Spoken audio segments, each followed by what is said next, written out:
Founder Larry Page had a dream where he downloaded the entire web, but he kept all of the links. When he woke up, he immediately grabbed a pen and wrote down what became the basis for the Google algorithm. Ultimately, this synchronistic dream led him to develop the search engine Google. And speaking of inventions, Elias Howe invented the sewing machine. He had a dream in 1845 where he was abducted by savage warriors with spears who were going to execute him for failing to follow the orders of the king, who had commanded him to invent a sewing machine, which he was also failing to invent in real life. As he observed their spears, he saw that they each had a hole in them at their points. When he woke, he made the connection, realizing that the dream had revealed the missing link for his sewing machine, the eye at the point of the needle. He went on to invent the sewing machine, and of course the rest is in the history books.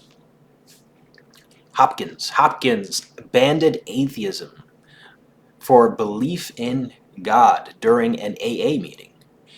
He said being an alcoholic was like being possessed by a demon, an addiction, and I couldn't stop. And there are millions of people around like that. I could not stop. He asked for help one day, and a woman asked him, "Why don't you just trust in God?"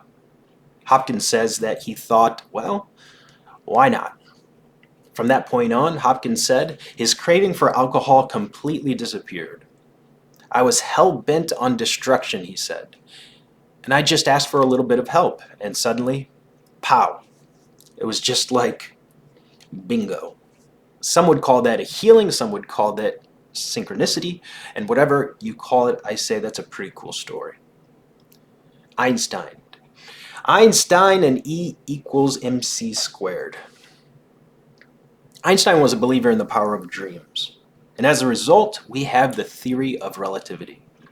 Einstein dreamed that he was speeding at near light speed down a mountain and saw the stars in a night sky changing appearance.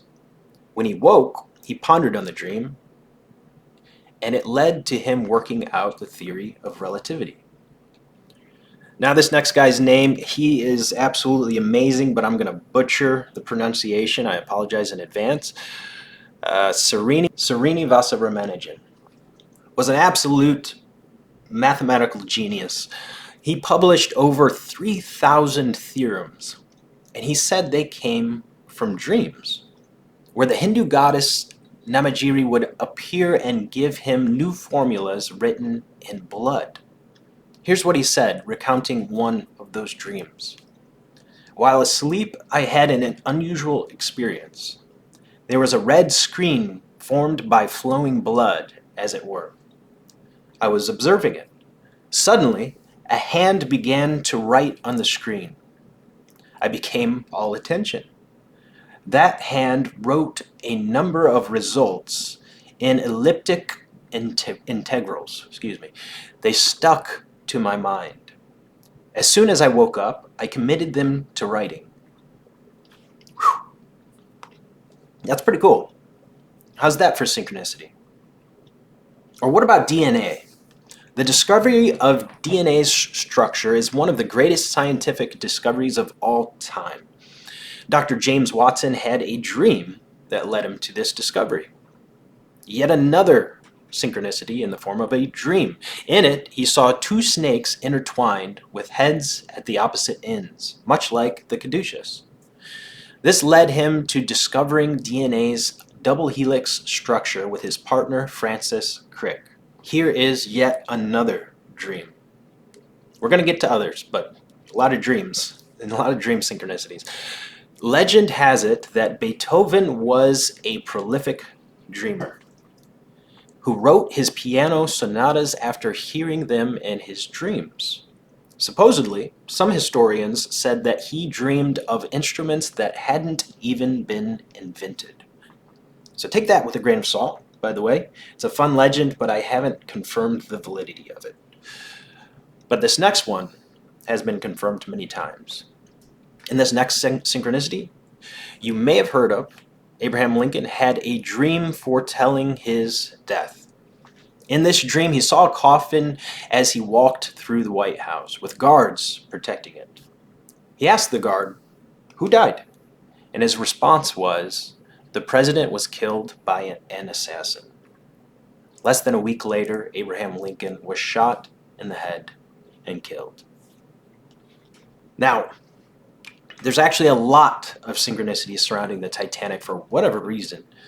Morgan Robertson's novella about a ship called the Titan, which condemned humanity's pride and hubris in creating an unsinkable ship, is one of them. His fictional Titan sank in April in the North Atlantic, and there were not enough lifeboats for all of the passengers. And it sank because it hit an iceberg. This book was written well before the Titanic was even conceptualized, let alone built and sunk. But it gets weirder. According to many sources on the internet, and I would fact check this part, he claimed he saw his story in a vision. This reminds me of Carl Jung's dream of World War I before the war broke out, right? That's what he believed his dream was a premonition of. How the Mail Steamer Went Down in Mid-Atlantic by a Survivor is another book with a very, very long title that seems to predict the whole Titanic situation. And here's a line the author W.T. Steed wrote at the end of the book. Spoiler: "This is exactly what might take place and what will take place if the liners are sent to sea short of boats." Sadly, Steed, even though he was convinced he'd die by either lynching or drowning, decided to party with everyone on the Titanic and died like most of them when it sank. And here's another name to butcher. Isaac Fruenthal. Passenger on the Titanic had a dream before boarding that ship that a ship crashed and sank. He had the same dream again after boarding the Titanic. He actually survived the disaster. A man called Eugene Daly wasn't so fortunate. He told a friend that he had dreamed of the ship sinking, and every night he had the same nightmare of the ship sinking.